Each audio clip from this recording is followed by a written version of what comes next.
Тодорхой нэг 3 асуулт асууя. Энэ төлөвлөгөөнд төрийн албан хаагчийн тоог, эмч багш нараас бусад төрийн албан хаагчийн тоог 9%-аар бууруулна гэсэн байна л да. Сайн тоо байна. Тодорхой төлөвлөгөө байна. Энэ зүгээр яг одоо төрийн албан хаагчийн тоо эмч багш нар болсны хэд байгаа юм бол 2026 оны сүүл ихэд 9%-аар буурах нь л дээ.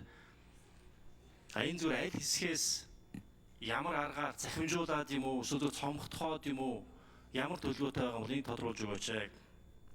За 25 онд одоо энэ жилийн төлөвлөгөөнд тэр бас яг төрийн албан хаагчийн тоог бууруулах гэсэн ажил байгаа билүү? Тэр нь хэд байгаа вэ? Энийг ажлын хэсгээс тодруулж өгөх сайн байна.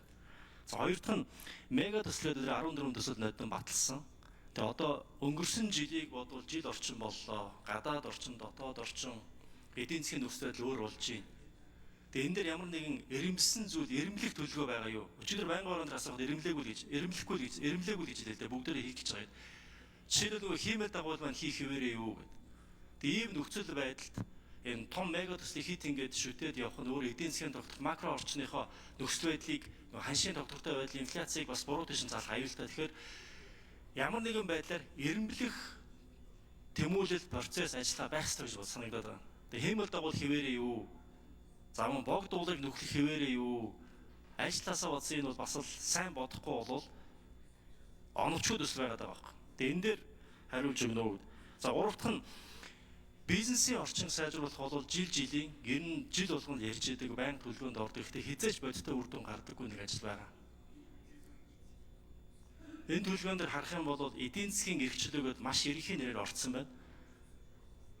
Тэгээд яг бизнесийн орчин сайжруулах чиглэлээр татврын шинжилгээд орцсон байна.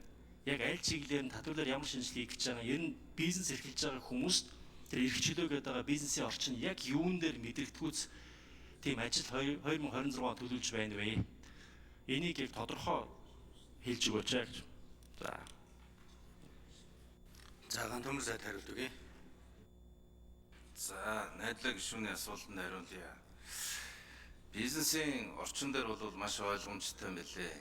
Барилга эхлүүлэх зөвшөөрлийн хүнд сурталыг бүрэн арилгана гэдэг нэг дэх асуудал байна. Хоёр дахь асуудал бол эрчим хүчтэй холбогдох хүнд сурталыг бүрэн арилгах юм билээ. Гурав дахь нь бол бүртгэлийг хэлбэршүүлэх юм билээ. Хоног хугацааг наашлуулах. Дөрөвдүгээрт нь шүүхийн маргааныг шийдвэрлэх эрх зүйн орчин.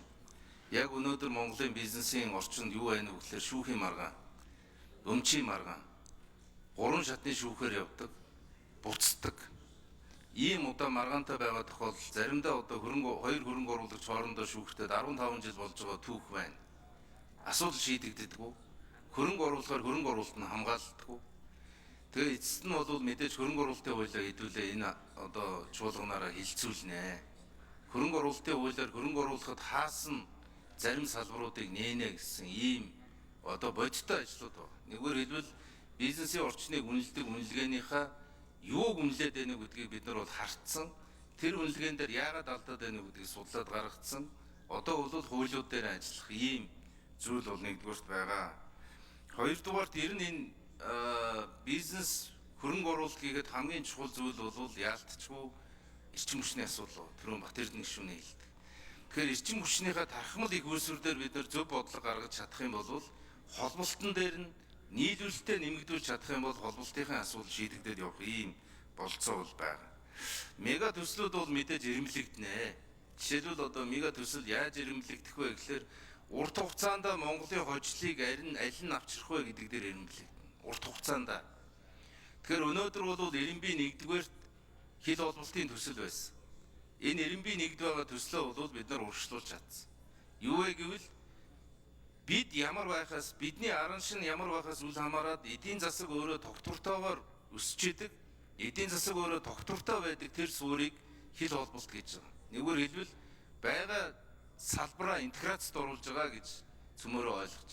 Дараагийнх нь бол мэдээж эрчим хүчний асуудал. Хил холболтын дараа эрчим хүч. Дараагийнх нь усны асуудал. Усныхаа асуудлыг хэдүүлээ бодитоор шийдэхгүй бол байгаль орчны дөрөөлөл ирээдүйн эдийн засагт хамгийн том цохилт өгөх юм байл. Тийм учраас бол энээсээ урьдчилан сэргийлж байгаа гэж ойлгох хэрэгтэй. Дараагийнх нь энэ 100 ирэх жил 2 хамгийн их хүч гаргаж хийх ажил бол аж үйлдвэрчлэлт. Эрчим хүчний шийдлүүдээ гаргаад эрчим хүчний хөрөнгө оруулалтууд орж ирж байна.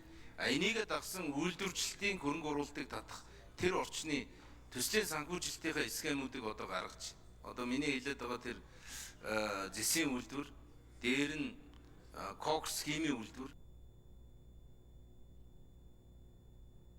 Загаан төмөр сайд гүйцээж хариулъя. Төрийн албан дээр бол яалтчгүй давхарл байна. Төрийн албаны судалгааг одоо сүүлийн 1 жилийн хугацаанд амраа эсгэлэн дарга хэрэгжил газрын дарга байхаас эхлүүлээд одоо захиалга өгөөл судалгаанууд хийсэн. Судалгааг 2-3 газраар хийж байна. Энэ давхарлыг нэгдүгээр тарилгана. Жишээлбэл одоо татварын алба байхад хотод байх ёстой юу? Байх ёсгүй гэж хотын татварын алба байх. Дүүрэг дээрээ л тэр татварын асуудлыг шийд. Нийгмийн даатгал адилхан дүүрэг дээрээ шийд. Гэх мэтлэн дунд байгаа албуудаа хэдүүлээ цөөл ёо. Нэг хоёрдугаарт үйлчилгээгээ цахим руугаа шилжүүлье. Цахим руугаа шилжүүл. Тэгэхээр бол цахим технологийн хөрөнгө оруулалтын асуудал яригдчих.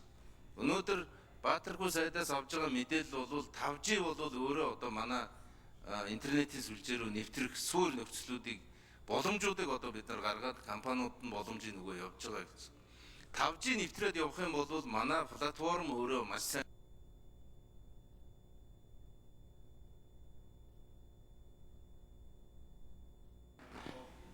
Ажлын хэсгийн нэг микрофоны дугаар хайцъя.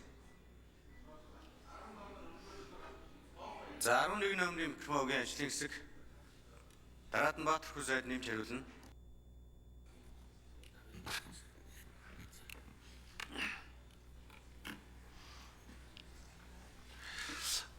Эдийн засгийн хүчлийн яам Эрдэнэт найрлагч шүүний асуултанд хариулъя.